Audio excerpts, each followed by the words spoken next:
Hi all, welcome back to Xylem learning. എവിടെ സാറാണ് ഇന്ന് വന്നിട്ടുള്ളത്. നമ്മൾ റഷ്യൻ റവല്യൂഷനെ കുറിച്ച് പഠിക്കുന്നുണ്ട്. നമ്മുടെ ഹിസ്റ്ററിയിലെ സെക്കൻഡ് ചാപ്റ്റർ അല്ലെ, socialism Europe and the Russian revolution. ആ റഷ്യൻ റവല്യൂഷൻ്റെ ഒക്കെ ഒരു തുടക്കമായിട്ട് അറിയപ്പെടുന്നത് 1905 റവല്യൂഷനാണ്. അപ്പോൾ 1905 റവല്യൂഷനെ കുറിച്ചാണ് നമ്മൾ ഇന്ന് ഡിസ്കസ് ചെയ്യാൻ പോകുന്നത്. ബ്ലഡി സൺഡേ നിങ്ങൾ കേട്ടിട്ടുണ്ട്. അതിനുശേഷം നമ്പർ ഓഫ് എന്തുണ്ടായിട്ടുണ്ട്, അല്ലെങ്കിൽ സീരീസ് ഓഫ് എന്തുണ്ടായിട്ടുണ്ട്, റിവോൾട്ട്സ് അല്ലെങ്കിൽ റവല്യൂഷൻസ് ഉണ്ടായിട്ടുണ്ട്. ഓക്കെ, അപ്പോൾ ആ ഒരു ഏരിയയെ കുറിച്ചാണ്, ആ ഒരു കാലഘട്ടത്തെ കുറിച്ചാണ് നമ്മൾ ഇന്ന് എന്ത് ചെയ്യാൻ പോകുന്നത്, ഡിസ്കസ് ചെയ്യാൻ പോകുന്നത്. ഇപ്പോൾ ദ റവല്യൂഷൻ ഓഫ് 1905 ആണ് നമ്മൾ ഇന്നത്തെ topic. It is also known as the first Russian revolution. നമുക്കറിയാൻ പറ്റും, റഷ്യൻ റവല്യൂഷൻ എന്ന് പറയുമ്പോൾ നമ്മൾ മൈൻഡിലേക്ക് ഫസ്റ്റ് വരാം ഫെബ്രുവരി റവല്യൂഷൻ ആൻഡ് ഒക്ടോബർ റവല്യൂഷനാണ്. പക്ഷെ ഇതിനൊക്കെ ഒരു തുടക്കമായിട്ട്, അല്ലെങ്കിൽ ഇതിനൊക്കെ എത്രയോ വർഷം മുമ്പ് തന്നെ എന്ത് നടന്നിട്ടുണ്ട്, ദ ഫസ്റ്റ് റഷ്യൻ റവല്യൂഷൻ നടന്നിട്ടുണ്ട് 1905 നമുക്ക് കാണാൻ പറ്റും. സീരീസ് ഓഫ് റവല്യൂഷൻ ഉണ്ടായിട്ടുണ്ട്. It included workers strikes, peasant unrest and military mutinies. ഈ പറയുന്ന ഈ 1905 റവല്യൂഷൻ്റെ ഭാഗമായിട്ട് പെസൻസിൻ്റെ ഭാഗത്തുനിന്നും വർക്കേഴ്സിൻ്റെ ഭാഗത്തുനിന്നും മിലിറ്ററിയുടെ ഭാഗത്തുനിന്നും ഒക്കെ എന്തുണ്ടായിട്ടുണ്ട്, നമ്പർ ഓഫ് മൂവ്മെൻറ്റ്സ് ഉണ്ടായിരുന്നായിട്ട് നമുക്ക് കാണാൻ പറ്റും. Then it led to constitutional reforms including the establishment of Duma. Duma കുറിച്ച് നമ്മൾ ഡീറ്റെയിൽഡ് ആയിട്ട് ഡിസ്കസ് ചെയ്യുന്നുണ്ട് ഈ ഒരു ചാപ്റ്റർ പഠിക്കുന്ന സമയത്ത്. അപ്പോൾ ഡ്യൂമയുടെ ഫോർമേഷൻ അടക്കം കാരണമായിരുന്ന ഒരു റവല്യൂഷൻ ആയിരുന്നു 1905 റവല്യൂഷൻ എന്ന് നമുക്ക് കാണാൻ പറ്റും. കൂടാതെ കുറേ വർഷങ്ങളായിട്ട് ഡിമാൻഡ് ചെയ്തിരുന്ന ഒരു കാര്യമായിരുന്നു കോൺസ്റ്റിറ്റ്യൂഷണൽ റിഫോംസ്. അതടക്കം സാധ്യമായിരുന്നു. പക്ഷെ കംപ്ലീറ്റ് ആയിട്ടും മൊണാക്സ് അല്ലെങ്കിൽ പറയുന്ന ഓട്ടോക്രാറ്റിക് റൂൾ എൻഡ് ചെയ്യാൻ പറ്റാത്തതുകൊണ്ട് തന്നെ ഇത് ദ ഫൈനൽ റഷ്യൻ റവല്യൂഷൻ അല്ല, ദ ഫസ്റ്റ് അല്ലെങ്കിൽ ദ ഏർലിയസ്റ്റ് റഷ്യൻ റവല്യൂഷനാണ്. ദ ഫസ്റ്റ് റഷ്യൻ റവല്യൂഷനാണ് 1905 റവല്യൂഷൻ. റഷ്യയിൽ നമ്മൾ റഷ്യൻ റവല്യൂഷൻ എന്ന് പറഞ്ഞു പഠിക്കുന്ന ഭാഗം 1917 എന്ന് മക്കൾ ഓർത്ത് വെക്കുക. ഈ പറയുന്ന during the first world war period ആണ് എന്നത് മക്കൾ ഓർത്ത് വെക്കുക. അപ്പോൾ ഇത് അതിനൊക്കെ കുറേ വർഷങ്ങൾ മുമ്പ് നടന്ന ഒരു റവല്യൂഷൻ ആയിരുന്നു 1905 റവല്യൂഷൻ. ഓക്കെ, ഇവിടെ നമ്മൾ പറയുന്നുണ്ട് the news of killings provoked and unprecedented disturbance throughout the Russia during the bloody Sunday. Number of workers were killed എന്ന് നമ്മൾ പറഞ്ഞു അല്ലേ.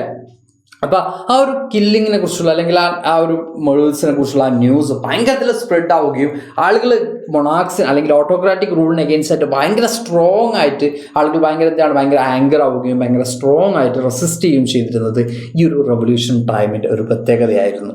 Then strikes took place all over the country. Universities closed down.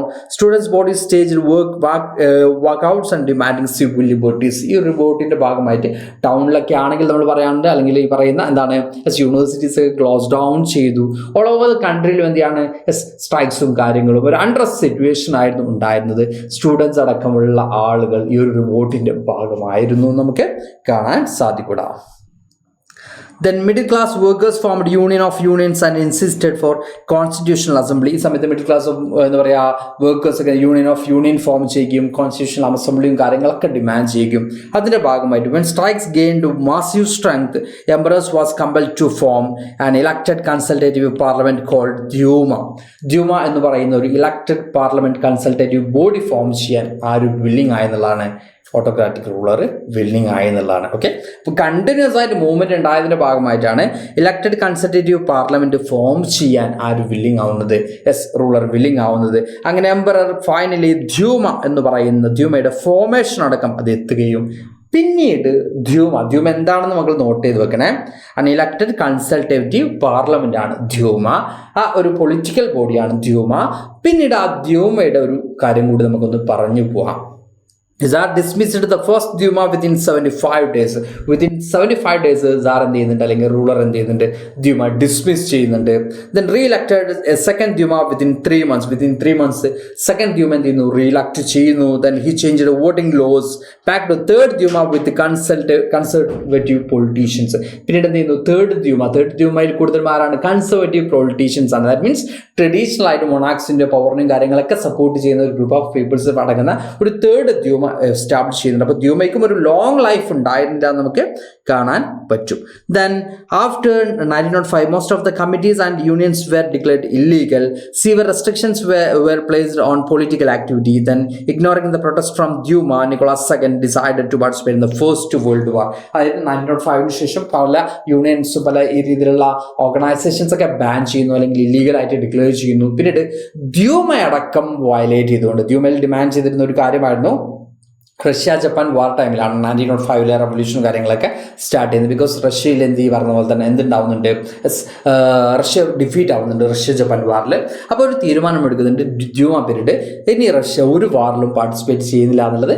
ആ തീരുമാനങ്ങളൊക്കെ violate ചെയ്തുകൊണ്ട് Nicholas second അല്ലെങ്കിൽ പറഞ്ഞ autocratic rulers first world വാറിലേക്ക് എൻറ്റർ ചെയ്യുന്നതാണ് ഇതിൻ്റെ ഫൈനൽ സ്റ്റേജ് ആയിട്ട് നമുക്ക് കാണാൻ പറ്റുന്നത്.